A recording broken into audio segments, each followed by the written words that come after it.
Alright, so this is my first week concealed carrying. I'm carrying a Glock 19 appendix carry. And I wanted to make this video because there's probably a lot of you out there who are new to concealed carrying. Maybe you're getting your permit, maybe you want to start concealed carrying, or maybe you're just new to appendix.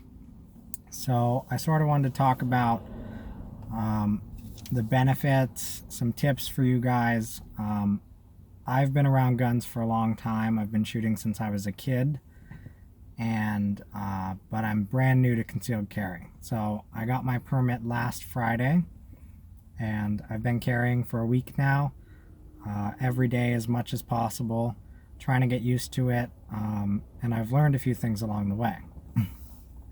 So let's see. First I'll show you what I'm carrying. Get this out. So there you go. This is the T-Rex Arms Sidecar Appendix Holster. I really like this holster. It's very comfortable. It keeps the gun super secure, and it's very fast. So one of the big benefits of a holster like this for appendix carry, number one, is that you have two clips. So that keeps it really tight on your belt. If you only have one clip, it is more likely that your gun is going to move around and shift throughout the day, which doesn't necessarily give you a consistent draw every time. So yeah, I definitely like having two clips. And then this little claw right here, they call it a raptor claw. Lots of companies have these now. But what this does is when your belt is through these clips, then this is going to, if you can see that, this is going to press onto your belt, and that's going to bring the butt of the gun and the grip closer to your body because it's creating extra space with the clip. So that helps us to conceal really well and not print too much. And then the extra mag carrier that's built in is a huge benefit. You can keep everything right up front. It's not like awkward. So yeah, I really like that. Now I'll show you my gun. First, I'm going to show you that it is clear. So if you can see, clear. Good. So this is the Glock 19, and I have a TLR-1 HL light on it from Streamlight. It's an awesome handgun light. I put some grip tape. These are just mods that I've done over time, not like this week since I started carrying it. And then for the night sights, these are Ameriglo IDOT Pro sights. You definitely want to get rid of the factory sights on your Glock. I'm sure you already know that. They definitely suck. So yeah, and then internal mods, I haven't done much. I did a 3.5 pound trigger connector, which does make the trigger pull a little bit lighter on this. And then I did a 6 pound trigger reset spring. And that, when you pull the trigger, it gives you more feedback and a little bit more pressure when you release the trigger, and it really helps me, at least, with follow-up shots. So the trigger connector, I believe, was from Ghost. They're a big maker of them. And then the spring I got on Glockstore.com. It was like $3. So I would definitely do that to your Glock if you're not satisfied with the stock performance. Otherwise, yeah, this gun is great. I shoot it really well, but it is a little bit big for my frame appendix carrying it. So in the future, I definitely will move to something smaller, but right now this is my EDC gun. So there you go. That's that. Get this out of the way. So, what are some of the benefits of appendix carry? Well, if you're watching this video, you've probably watched other videos, and you probably know some of the benefits and risks. But for me, my personal take, I really like having the gun right here up front. It's very accessible, and for me it's a lot faster than any other method of carry. I also do Brazilian Jiu-Jitsu, and if I fall on my back or I'm on the ground in a self-defense confrontation, I don't want to have to try and reach behind or past my hip to try and access my firearm, which could be difficult. So up here, I feel very comfortable having it there. I always have access to it in pretty much any position unless I'm laying belly down on my stomach. So I definitely like that. Let's see, I said it's fast.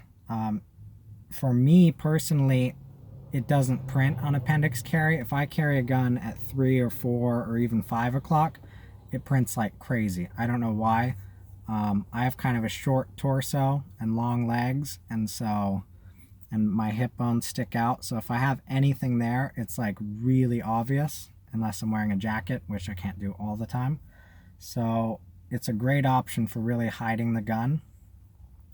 It does print a little bit, and I think with appendix carry, you'll notice that you're going to see the printing a lot more than other people will. Like if I look at myself in the mirror, you can barely tell it's there. But if I look straight down, of course, I can see the grip of the gun sticking out and creating a bulge in my shirt. Honestly, don't worry about it that much. As long as your shirt is not like lifted up over the gun, you're probably fine. It's easy to overanalyze, and for me, especially the first few days of carrying, I was like adjusting my shirt all the time, trying to get it not to print, and you kind of just got to relax with it.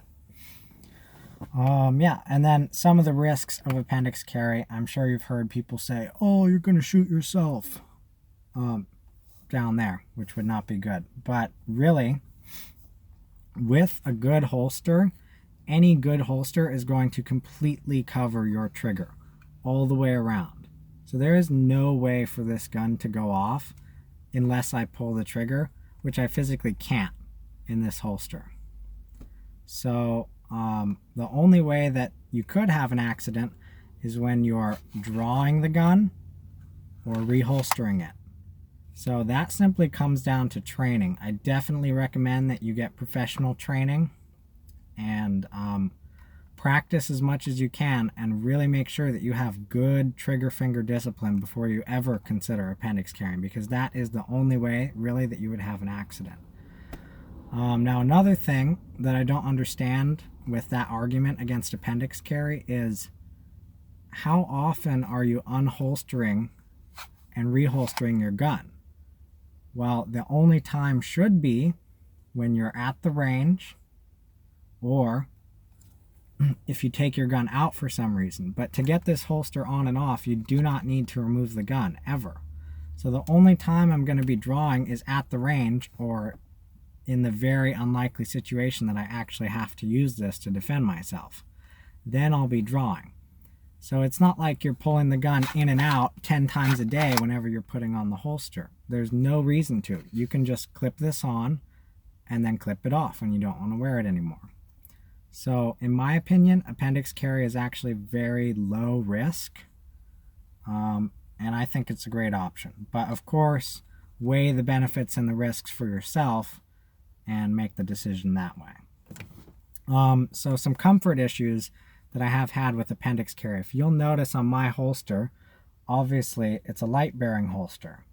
So this is a great holster, nothing against it, but I didn't really realize quite how far this would stick down.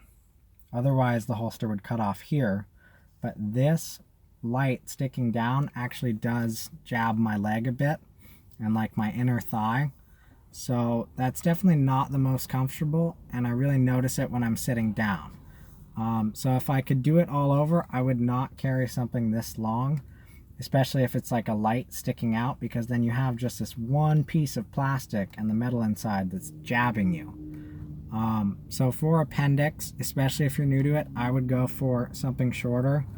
The Glock 19 is definitely the longest gun I would carry. A 17 is going to have the same problem poking you like this. And if you do go for a light and a light bearing holster, then look at something like the TLR-6 or a smaller light that doesn't stick past the barrel of your gun. Yeah, so in the future I definitely will be getting a holster that is either not light bearing or that fits a smaller light when I get one. So that's really the only issue I've had with comfort. Another thing, of course, this part of the gun is going to be touching your body, and it's probably going to be cold, and it will also rub you a bit. Now this grip tape is kind of rough, so this is obviously going to rub me more than a stock Glock would. But either way, it's probably not going to be the most comfortable thing. It's not for me. So I actually wear an undershirt, like these cheap tank tops, and I just tuck that in, and then I wear that under my t-shirt. I just started doing this a few days ago, and it's a lot more comfortable. There's no like rubbing on my skin, and eventually I guess you'd probably get like skin buildup in your grip just from rubbing. So I would wear an undershirt if you want to be more comfortable. So my final thoughts and tips, definitely before you start carrying, make sure you really know your local laws. Every state is different, but there are some things I found, like common places that a lot of you will go, like the post office. And no, you cannot carry into the post office because it is a federal building. I believe it's that way for all 50 states. Correct me if I'm wrong, but I run an online business and I go to the post office all the time. So you want to remember places that you should avoid carrying. Of course, it's up to you, but if you don't get caught, I would say just follow the law. It's going to make your life a lot simpler. Let's see. And then tips, yeah, just my main tip is to choose a holster that is not long like this, like a light bearing holster, or get a smaller light so that your gun is not sticking out.